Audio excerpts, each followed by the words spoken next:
এক বছরে 16,000 কোটি ডলার, টাকা না।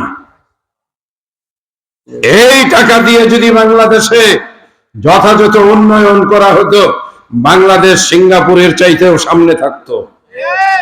এই চোরেরা কারে বিশ্বাস করব? টাকা উল্টাইলে এক পিঠ আরেক পিঠ।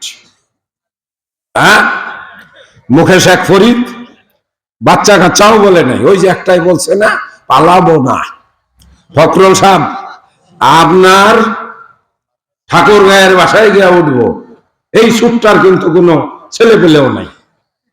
তারপরে কয়েক হাজার কোটি টাকা বিদেশে পাচার করছে। ডর ভয় সব বাদ দিছি।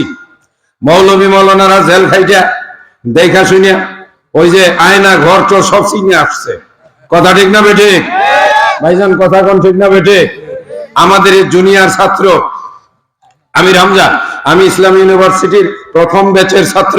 আমির হামজা আমার অনেক জুনিয়র, তারেক মনোয়ার আমার ক্লাসমেট বন্ধু। যাই হোক, আমরা সবাই একই রসনের একসাথে। এই অধঃপতনের কারণ কি? আমরা মুসলমান। জর্জ বার্নার্ড নামে একজন দার্শনিক ছিলেন, তাকে জিজ্ঞেস করা হলো পৃথিবীতে সবচাইতে শ্রেষ্ঠ ধর্ম কোনটি? তিনি বললেন ইসলাম। তারপরে যখন বলা হলো সবচাইতে নিকৃষ্ট জাতি কারা, তিনি নির্দ্বিধায় কোনো চিন্তা ভাবনা না করে তিনি বলে ফেললেন সবচাইতে নিকৃষ্ট জাতি হলো মুসলমান। আপনি দেখবেন আপনার গ্রামে আজ থেকে এই মুরব্বী বলতে পারবেন 50-60 বছর আগে কেউ যদি বিপদে পড়তো, কারো যদি বাড়িতে অসুখ বিসুখ হইতো, হয় না? বয়স্ক মানুষ, মুরব্বী মানুষ, দাদি নানি, ওই পাশের বাড়িতে এক লোক ভ্যান চালায়, দৌড়াই আসতো, শুনলাম দাদি নাকি অসুস্থ, আমার ভ্যানে উঠায় দাও, আমি তাড়াতাড়ি করে হাসপাতাল নিয়ে যাই। ভ্যানে হাসপাতাল নিয়ে যেত, তারপরে হাসপাতালে দাদিকে নামাইয়া দিয়া দাদাই যখন বলতো নে নাতি 20টা টাকা দিলাম, ওই জামানায় 20 টাকায় অনেক টাকা ছিল, ওই ভ্যানওয়ালা বলতো কি বলেন দাদা, দাদি অসুস্থ হয়েছে, বিপদে পড়ছে, আমি হাসপাতাল নিয়ে আসছি, আমি টাকা নিব কেন? মানুষই তো মানুষের উপকার করে। চলে আসেন আজকে দাদি অসুস্থ, বাটপারে মনে মনে চিন্তা করে ভাড়া তো 50 টাকা, 500 টাকা সামু, নাইলে যাবো না। কথা ঠিক কিনা? আগের জামানায় মানুষ রাস্তা দিয়ে গেলে ডাক দিত, ভাইজান আসেন, একটু বসেন, একটু চিড়ামুড়ি খান, একটু পানি খান।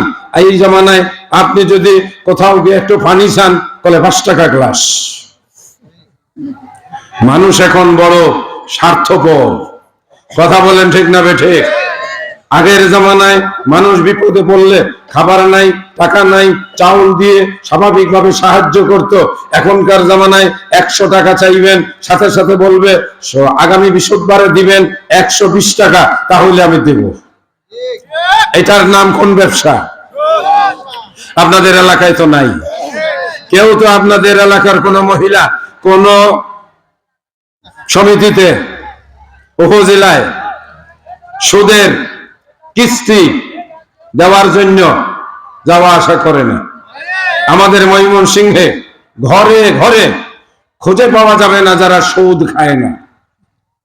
আগের জামানার মহিলারা বাইরে গেলে চিনার উপায় ছিল না, এই জামানার মহিলারা বুকের উপরে ওড়না দেওয়াও আস্তে আস্তে বাদ দিতেছে।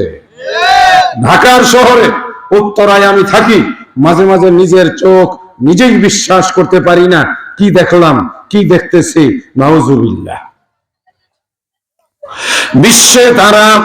বিশ্বে তারা শ্রেষ্ঠ ছিল হয়ে মুসলমান, আজকে তোরা লাঞ্ছিত হয় ছাড়িয়া কোরআন।